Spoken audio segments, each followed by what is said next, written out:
টাইমিটৰ দৰ্শকসকলক জনাব বিচাৰিছো ক্ৰমাৎ ভয়াবহ কোভিডৰ পৰিস্থিতি হ্ৰাস পাইছে দিল্লীত।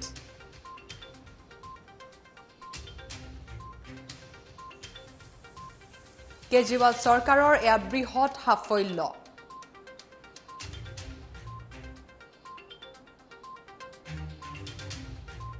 পজিটিভৰ হাৰ ৩৬% পৰা হ্ৰাস পাইছে ১২%লৈ।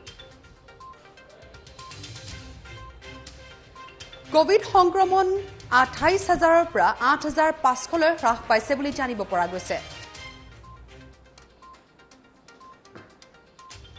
দিল্লীত কোভিডৰ ভয়াবহ পৰিস্থিতিৰ বাবে দিল্লীত বলবৎ হৈছিল সম্পূৰ্ণ লকডাউন। লকডাউনৰ পাছতে দিল্লীত হ্ৰাস পাইছে কোভিডৰ সংক্ৰমণ।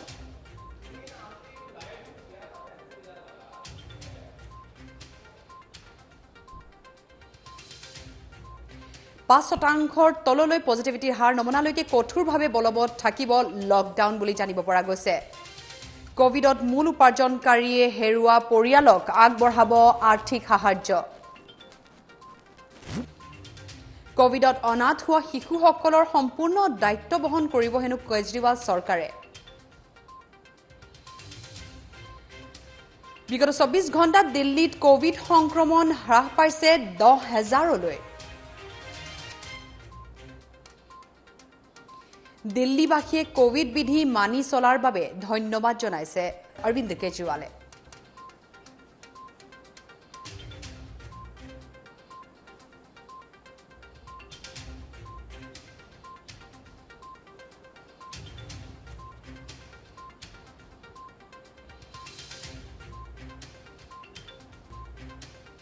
इतने मायूसी के माहौल में आपको एक सुखद खबर देना चाहता हूं। पिछले 24 घंटों में कोरोना के दिल्ली में 10,000 से कम केस आए हैं। पिछले 24 घंटों में लगभग 8,500 केस आए हैं दिल्ली में। पिछले कई दिनों से दिल्ली में बहुत ज्यादा केस आ रहे थे। 20 अप्रैल को तो 28,000 से भी ज्यादा केस आए थे।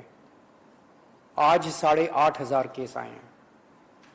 कई दिनों में पहली बार 10,000 के नीचे केस आए हैं। दिल्ली में संक्रमण दर भी काफी कम हो गई है। पिछले 24 घंटों में संक्रमण दर केवल 12% रह गई है। संक्रमण दर का मतलब अगर हम 100 लोगों का टेस्ट करते हैं तो उसमें कितने लोगों को कोरोना मिलता है। ज्यादा संक्रमण दर का मतलब होता है कि कोरोना बहुत ज्यादा फैला हुआ है। आज ये संक्रमण दर केवल 12% आई है। 22 अप्रैल को ये 36% तक पहुंच गई थी दिल्ली में संक्रमण दर। इसका मतलब दिल्ली में अब काफी कम लोग बीमार पड़ रहे हैं। अस्पतालों में भर्ती लोगों की संख्या भी अब काफी कम हो गई है। पिछले 10 दिनों में दिल्ली के अस्पतालों में कोरोना के 3,000 से ज्यादा मरीज कम हो गए हैं। यहाँ की 3,000 बेड खाली हो गए हैं और अब अस्पतालों में बेड मिलने में परेशानी नहीं हो रही है। हालांकि एक बात देखने में आई है कि आईसीयू के बेड अभी भी भरे हुए हैं। इसका मतलब सीरियस मरीजों की संख्या अभी ज्यादा कम नहीं हुई है। अभी भी दिल्ली के अस्पतालों में आईसीयू बेड लगभग सारे भरे हुए हैं। इस दिशा में भी आपकी सरकार काम कर रही है।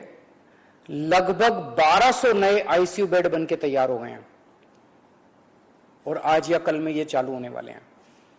इससे अपने दिल्ली वासियों को काफी राहत मिलेगी।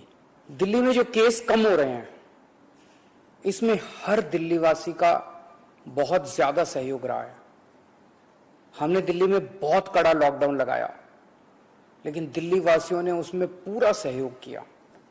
सबने पूरी तरह से लॉकडाउन का पालन किया। आज सब लोग बात कर रहे हैं कि दिल्ली वासियों ने इतने कम समय में कोरोना के केस कम कैसे कर लिए। ये केवल और केवल दिल्ली वासियों के अनुशासित आचरण की वजह से हुआ है। लेकिन लड़ाई अभी जीती नहीं गई है। लड़ाई अभी बाकी है। अभी भी 8,500 केस आए हैं। इनको 0 तक ले जाना है। कोरोना को पूरी तरह खत्म करना है। और दूसरी बात, हम अगर अब ढीले पड़ गए तो ये केस फिर बढ़ जाएंगे। कोई गारंटी नहीं है कि ये कम ही रहेंगे। फिर से दिल्ली पे मुसीबत आ सकती है। इसलिए किसी भी हालत में ढिलाई नहीं करनी, कड़ाई से लॉकडाउन का पालन करना है और कोरोना से बचने के जितने भी उपाय हैं वो सारे लागू रखने हैं। दिल्ली सरकार भी अपने इंतजामों में कोई कमी नहीं छोड़ रही।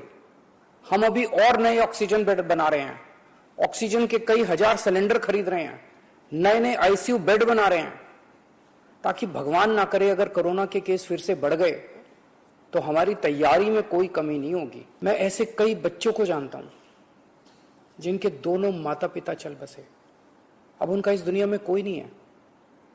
मैं ऐसे सभी बच्चों को कहना चाहता हूं कि उनके दुख को मैं समझता हूं, पर आप चिंता मत करना बच्चों, आप अपने आप को अनाथ मत समझना। मैं हूं ना, किसी भी बच्चे की पढ़ाई बीच में छूटने नहीं देंगे। हर बच्चे की पढ़ाई जारी रहेगी। हर बच्चे की पढ़ाई और उन बच्चों की परवरिश का खर्चा सरकार उठाएगी। ऐसे कई बुजुर्ग हैं जिनके जवान बच्चे थे, वो कमाते थे तब उनका घर चलता था, अब वो कमाने वाले बच्चे नहीं रहे।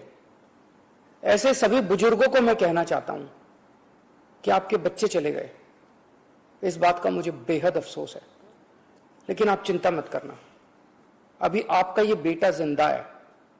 ऐसे सभी परिवार जिनमें कमाने वाले व्यक्ति की मौत हो गई,